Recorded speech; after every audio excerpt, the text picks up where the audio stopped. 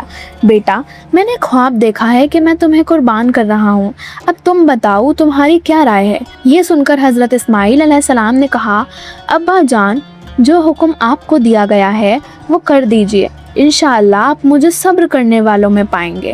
سوچئے، ایک جوان بیٹا اپنی زندگی اللہ کے حوالے کر رہا ہے، نہ ڈر نہ شکوہ، صرف اللہ کی رضا۔ دونوں اللہ کے حکم کو پورا کرنے کے لیے روانہ ہو گئے۔ سفر خاموش تھا، دل میں جذبات تھے، مگر زبان پر اللہ کا نام۔ جب قربانی کی جگہ پر پہنچ گئے، آپ نے اپنے بیٹے کو ماتھے کے بل لٹایا اور گردن پر چھری رکھی اور اسے چلایا تو چھری نے گردن اسماعیل کو بالکل نہ کاٹا۔ آپ نے اور زور سے چھری چلائی تو اس لمحے اللہ نے اپنے نبی کو پکارا، بس اے ابراہیم، تم حکم الہی کی تعمیل کر چکے ہو اور اس سخت امتحان میں کھڑے اترے ہو۔ یعنی امتحان پورا ہو چکا تھا، اللہ کو خون نہیں چاہیے تھا، اللہ دیکھنا چاہتا تھا کہ اس کا بندہ اس پر کتنا بھروسہ کرتا ہے۔ پھر اللہ نے حضرت اسماعیل علیہ السلام کی جگہ ایک دمبا بھیج دیا۔ آپ نے مڑ کر دیکھا تو وہ دمبا پاس کھڑا تھا اور آپ سے کہہ رہا تھا کہ حضرت اسماعیل علیہ السلام کی جگہ مجھے ذبح کیجیے اور انہیں ہٹا دیجیے۔ چنانچہ حضرت ابراہیم نے اس دمبے کو ذبح فرما دیا۔ یہ واقعہ صبر اور تقویٰ کی اصل مثال ہے، جسے اللہ نے ہر سال عید الاضحیٰ پر سنت ابراہیمی کے طور پر زندہ رکھا ہے۔ اس واقعے کو قرآن نے ذبح عظیم کہا، یعنی ایک عظیم قربانی۔ اور وقت گزر گیا اور حضرت اسماعیل علیہ السلام اب جوان ہو گئے تھے۔ مکہ کی وادی جو کبھی بالکل سنسان تھی، اب زمزم کے چشمے کی وجہ سے زندگی کا مرکز بن رہی تھی۔ لوگ دھیرے دھیرے وہاں آ کر رہنے لگے تھے۔ اسی دوران حضرت ابراہیم علیہ السلام پھر مکہ تشریف لائے اور اپنے بیٹے اسماعیل علیہ السلام سے ملاقات ہوئی۔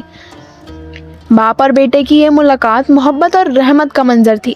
پھر اللہ تعالیٰ کی طرف سے ایک عظیم حکم آیا۔ اللہ نے اپنے نبی ابراہیم علیہ السلام کو حکم دیا کہ وہ اس مقدس جگہ پر اللہ کا گھر کی تعمیر کریں۔ روایت کے مطابق اس جگہ کی بنیادیں پہلے سے مقرر تھیں، لیکن اب دیواریں اٹھانی تھیں۔ حضرت ابراہیم علیہ السلام اور حضرت اسماعیل علیہ السلام نے مل کر کام شروع کیا۔ حضرت اسماعیل علیہ السلام پتھر لاتے تھے اور حضرت ابراہیم علیہ السلام ان پتھروں کو رکھ کر دیواریں کھڑی کرتے تھے۔ سوچئے، یہ نہ کسی بادشاہ کا محل تھا، نہ کوئی شہری عمارت، یہ اللہ کا گھر تھا جو ریگستان کی وادی میں صرف دو نبی اپنے ہاتھوں سے بنا رہے تھے۔ تعمیر کے دوران دونوں نبی صرف کام ہی نہیں کر رہے تھے بلکہ دعا بھی کر رہے تھے۔ وہ بار بار یہ عرض کرتے، ربنا تقبل منا انک انت السمیع العلیم، اے ہمارے رب، ہم سے یہ خدمت قبول فرما، بے شک تو سننے والا اور سب کچھ جاننے والا ہے۔ یہ دعا یہ سکھاتی ہے کہ اللہ کا حکم پورا کرنے کے بعد بھی بندہ محنت پر غرور نہیں کرتا بلکہ قبولیت کی دعا کرتا ہے۔ جب دیواریں بلند ہو گئیں اور اوپر تک پتھر رکھنے کا وقت آیا تو روایت کے مطابق حضرت ابراہیم علیہ السلام ایک پتھر پر کھڑے ہوئے تاکہ اونچا حصہ بنا سکیں۔ اس پتھر پر ان کے قدم مبارک کے نشان رہ گئے۔ آج اسے مقام ابراہیم کہا جاتا ہے۔ کعبہ کی تعمیر مکمل ہونے کے بعد اللہ تعالیٰ نے حضرت ابراہیم علیہ السلام کو ایک اور عظیم ذمہ داری دی۔ انہیں حکم دیا گیا کہ لوگوں میں حج کا اعلان کریں۔ حضرت ابراہیم علیہ السلام نے عرض کیا کہ ان کی آواز کہاں تک پہنچے گی؟ اللہ تعالیٰ نے فرمایا کہ اعلان کرنا آپ کا کام ہے، پہنچانا میرا کام ہے۔ پھر انہوں نے اعلان کیا اور اللہ نے اس پکار کو انسانی روحوں تک پہنچا دیا۔ اسی لیے آج بھی دنیا کے کونے کونے سے لوگ لبیک اللہم لبیک کہتے ہوئے کعبہ کی طرف آتے ہیں۔ لبیک اللہم لبیک لبیک لا شریک۔ حضرت ابراہیم علیہ السلام نے اپنی پوری زندگی اللہ کی توحید کا پیغام دینے میں گزار دی۔ انہوں نے بت پرستی کے نظام کو چیلنج کیا، ہجرت کی، آنکھ کا امتحان دیا، اپنے بیٹے کو اللہ کے لیے چھوڑنے کو تیار ہوئے اور کعبہ کی تعمیر کی۔ روایت کے مطابق ان کی عمر بہت لمبی ہوئی۔ انہوں نے اپنی زندگی کا آخری حصہ شام یعنی فلسطین کے علاقے میں گزارا، وہیں ان کی وفات ہوئی۔ روایت میں آتا ہے کہ انہیں الخلیل یعنی ہیبرون کے علاقے میں دفن کیا گیا، جو آج بھی مقام مقدس مانا جاتا ہے۔ حضرت ابراہیم علیہ السلام صرف ایک نبی نہیں تھے، انہیں قرآن میں امام الناس یعنی لوگوں کا لیڈر اور خلیل اللہ یعنی اللہ کا دوست کہا گیا۔ ان کی وراثت دنیا کی تاریخ میں سب سے بڑی روحانی وراثت ہے۔ انہوں نے سب سے پہلے کھلم کھلا شرک کو چیلنج کیا۔ انہوں نے ایک اللہ کی عبادت کی دعوت دی۔ یہی پیغام بعد کے تمام انبیاء نے دیے۔ ان کی اولاد سے دو عظیم سلسلے چلے۔ حضرت اسماعیل علیہ السلام کی نسل سے آخری نبی الزما پیر کامل رسول اللہ محمد صلی اللہ علیہ وسلم، اور حضرت اسحاق علیہ السلام کی نسل سے بنی اسرائیل کے تمام انبیاء۔ کیونکہ ان کے بعد آنے والے تمام انبیاء انہی کی نسل سے تھے، اس لیے انہیں ابو الانبیاء یعنی انبیاء کا باپ کہتے ہیں۔ ان کی زندگی یہ سکھاتی ہے اللہ پر بھروسہ، حکم پر بنا سوال اطاعت اور صبر۔ آج اگر ہم اپنی زندگی میں ابراہیم علیہ السلام کے راستے پر چلنا شروع کر دیں تو ہماری دنیا اور آخرت دونوں سنور سکتی ہیں۔ اگر آپ کو یہ ویڈیو پسند آئے تو لائک، شیئر اور چینل کو سبسکرائب ضرور کریں۔ اللہ ہمیں حضرت ابراہیم علیہ السلام کے راستے پر چلنے کی توفیق عطا فرمائے، آمین۔